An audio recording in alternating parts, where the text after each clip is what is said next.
Hello hi, എല്ലാവർക്കും എൻ്റെ YouTube ചാനലിലേക്ക് സ്വാഗതം. ഇത് സെപ്റ്റംബർ മാസമാണ്. ആദ്യമായിട്ടാണ് ഈ മാസത്തിൽ കുളമ്പ് ഇങ്ങനെ പൂത്ത് നിൽക്കുന്നത്.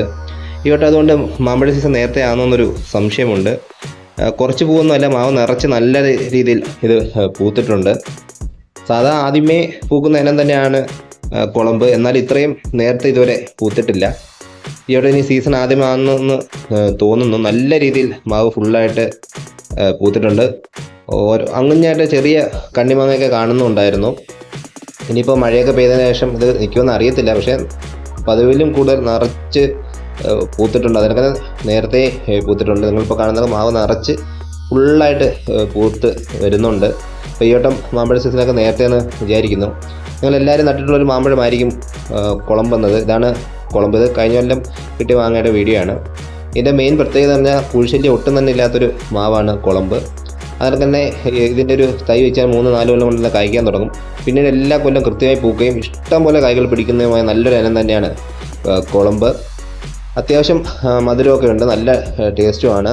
ഇതിൻ്റെ മെയിൻ പ്രത്യേകത പറഞ്ഞാൽ ഒട്ടും തന്നെ പുഴുശല്യം ഇല്ലാത്തൊരു മാവാണ്. നല്ല മഴ സമയം ഉള്ളപ്പോൾ മാത്രമാണ് ഇത്തിരിയെങ്കിലും പുഴുവൊന്ന് കാണപ്പെടുന്നത്. അല്ലെങ്കിൽ ഒട്ടും തന്നെ പുഴുശല്യം ഇല്ലാത്തൊരു മാങ്ങയാണ്. അല്പം നാരൊക്കെ ഉള്ളൊരു മാങ്ങയാണ്. എന്നാലും നല്ലൊരു ടേസ്റ്റും നല്ല മധുരമൊക്കെ ഉണ്ട്. കഴിക്കാനൊക്കെ നല്ല ടേസ്റ്റാണ്. അപ്പോൾ എല്ലാവരും നിങ്ങളുടെ ഒരു തോട്ടത്തിൽ വെക്കേണ്ട ഇനം തന്നെയാണ് കുളമ്പെന്നത്. ഇതൊരു ശ്രീലങ്കൻ വെറൈറ്റിയാണ്. ശ്രീലങ്കയിൽ നിന്ന് നമ്മുടെ നാട്ടിൽ വന്ന പ്രൊജക്റ്റിലായതാണ്. പിന്നെ മാങ്ങണ്ടി ഇട്ടാൽ പോലും നല്ല മാവും തൈകൾ കിട്ടുന്നതാണ്. അപ്പോൾ ഈയോട്ട് ഇത് പിടിക്കുമെങ്കിൽ ഞാൻ പിന്നീട് അപ്ഡേഷൻ ചെയ്യാം. എന്തായാലും നല്ല രീതിയിൽ പൂത്തിട്ടുണ്ട്. പിന്നെ മാങ്ങണ്ടിയുടെ കനം ഏകദേശം ഇത്രയാണ്, വലിയ കനമൊന്നുമില്ല.